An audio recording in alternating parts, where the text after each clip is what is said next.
Bermula hakikat mengenal diri itu 3 perkara, kata beliau. Jadi cara mengenal diri itu ada 3. Yang pertama, mengenal asal kejadian diri. Nah, ini langsung diputus. Kalau kita biasanya asal kejadian diri dari tanah, gitu ya. Oleh Datuk Kelampayan langsung dipotong. Asal kejadian diri dari Nur Muhammad sallallahu alaihi wasallam. Nur itu makhluk. Cahaya itu kemudian dizahirkan Allah menjadi 4 anasir. Ada tanah, ada api, ada air, ada udara. Hatta jin dan iblis pun tercipta dari nurnya Nabi Muhammad sallallahu alaihi wasallam. Namun nur yang mananya? Nah, ini yang jadi rahasia. Di dalam kitab Daqaiqul Akhbar, dulu saya mengatakan ini kitab kumpulan hadis palsu. Ternyata di dalamnya ada beberapa asrar-asrar ma'rifat yang disembunyikan para ulama di dalamnya. Mulailah kita sadar, tidak boleh menghina apa saja. Orang pemaksiat pun kita tidak hina, apalagi kitab yang dikarang oleh para ulama. Ya, di Daqaiqul Akhbar disebutkan di alam ruh, di saat seseorang memandang kepada Rasulullah, jika dia memandang kepada kepala Rasul, maka dia nanti di bumi akan jadi pemimpin. Jika dia memandang dadanya Rasul, dia nanti jadi apa? Mandang tangannya Rasul, nanti jadi apa? Sudah disebut. Maka semua pekerjaan kita ini itu hanya ulangan dari apa yang kita pandang dulu di alam ruh. Saya duduk di sini, guru-guru ada di sini, jamaah ada di depan. Semuanya menunjukkan apa yang dulu pernah kita lakukan di sana. Cuma mengulang. Bedanya dulu ruh itu tidak laki, tidak perempuan. Sekarang kita jadi laki, bukan perempuan. Ada yang perempuan, tidak laki-laki. Jadi bagaimana cara mengenal diri yang pertama? Kita harus mengembalikan bahwa diri ini berasal dari nur Nabi Muhammad sallallahu alaihi wasallam. Muncullah di situ kalam-kalam ilhami qudsi. Lagi-lagi seperti tadi, ini ilham yang didapat oleh para wali-wali. Mereka mendengar Rasulullah bersabda di alam rohani, al-alam minni wa ana minallah. Alam dariku, aku dari Allah. Maksudnya aku dari hembusannya nafas Allah subhanahu wa ta'ala.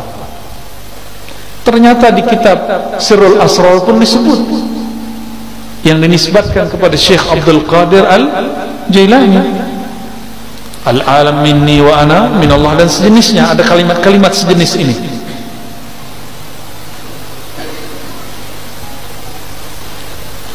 Seperti sabda Nabi sallallahu alaihi wasallam.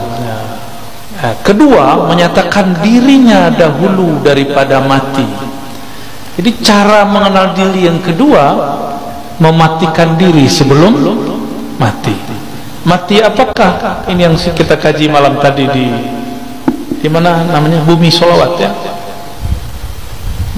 Tapi karena tempat terbatas, nah kita bagi lagi di sini. Sebenarnya saya belum pernah membaca kitab ini sebelumnya, kecuali judulnya ya, tapi tadi langsung khatam.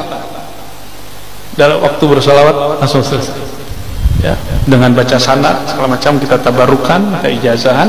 Saya minta izin secara rohani dan secara jasmani ya, jasmaninya tadi siang, rohaninya barusan. Ternyata isinya sama dengan thariqah saman yang dulu saya ambil waktu remaja, persis sama.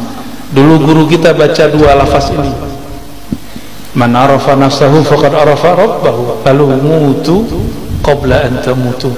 Matikanlah dirimu sebelum engkau mati. Matikan dirimu secara makna, secara sifat. Jadi diri ini tubuh. Tubuh itu Allah tiupkan ke dalamnya ruh. Ruh itu membawa yang disebut sifat. Bernamalah sifat itu sifat ma'ani pada Allah, ma'nawiyah pada kita. Yang disebut mati maknawi matikan sifat ma'aninya. Gitu. Sifat ma'ani ada berapa? 7. Coba disebutkan apa aja? Kudrat, iradat, ilmun, hayat, sama, basar. Ya. Ma'ani milik Allah, tidak mungkin dimatikan. Maka yang dimatikan hanyalah sifat maknawiyah. Kaunuhu sami'an, kaunuhu muridan. Saya punya sama pemberian Allah. Sekarang samaknya cukup disimpan sebagai sifat, tapi tidak diaktifkan mendengar. Disebutlah mati makna sifatnya, mati maknawi. Itulah mati sebelum mati. Ini yang melihat mata atau bukan mata? Ini coba lihat. Saya yang datang ke mata bapak saudara, atau matanya yang datang ke saya? Atau bukan dua-duanya? Tapi ada cahaya. Kenapa ada orang, coba mata dipejam, ingat Monas, kelihatan? Berarti ada yang bisa melihat selain mata ini. Coba pejam mata, ingat orang yang dicinta. Sebentar aja Pak. Buka mata, masih kelihatan? Bisa. Jadi semua kita sebenarnya bisa masuk ke dimensi itu, cuma tidak mau melatihnya. Ya, kita ulangi. Jadi ruh itu punya sifat. Sifat dia tidak mungkin dimatikan, tapi sangat mungkin sifat itu dinonaktifkan, diistirahatkan. Contoh sederhana, kalau kita rindu seseorang, kita pandang wajahnya di handphone, disapa oleh orang, jawab nggak terdengar, karena di saat itu sama kita tidak sami'an. Dia ada samaknya tapi tidak sami'an. Nah, kita sering menyebutkan Allah itu sama, ma'nawiyahnya kaunuhu sami'an. Kaunuhunya dicoret dulu, itu yang disebut mati maknawi. Kaun, keadaan kita mendengar itu di-cut dulu, dihabiskan dulu, sehingga tidak lagi ia mendengar. Bukan berarti sifat samanya hilang, gitu ya. Kenapa kita tidak bisa mendengar yang jauh? Karena keberisikan di sini. Sama sifat mendengar yang ada pada ruh, dia tidak ada ruang, tiada waktu. Kenapa tidak bisa menembus? Karena terhalang oleh pendengaran. Nah, pendengaran ini, pandangan yang ini, lisan yang ini, kudrat iradat yang ini yang harus dilebur dulu. Itulah mutu, matikanlah maknawiyahmu sebelum engkau betul-betul mati secara tabi'i ataupun hissi. Itu maknanya ya, mutu qablaan tamutu. Ini boleh disebut dengan ruknut thariq, rukun thariqah nomor 2 itu ya. Coba kita lihat kalam beliau. Bermula setengah daripada mematikan diri itu seperti dikatakan dengan lidahnya dan diiktikadkan di dalam hati. Dibaca la qadirun wala muridun wala alimun wala hayyun wala sami'un wala basirun wala mutakallimun fil haqiqah illallah.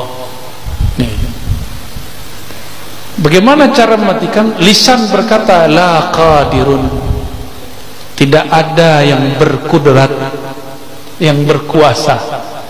Wala alimun, tiadalah, wala muridun, tiadalah yang berkehendak, beriradah. Tiadalah yang alim, tiadalah yang punya hayat, tiadalah yang mendengar, tiadalah yang memandang, tiadalah yang berkalam pada hakikatnya kecuali Allah.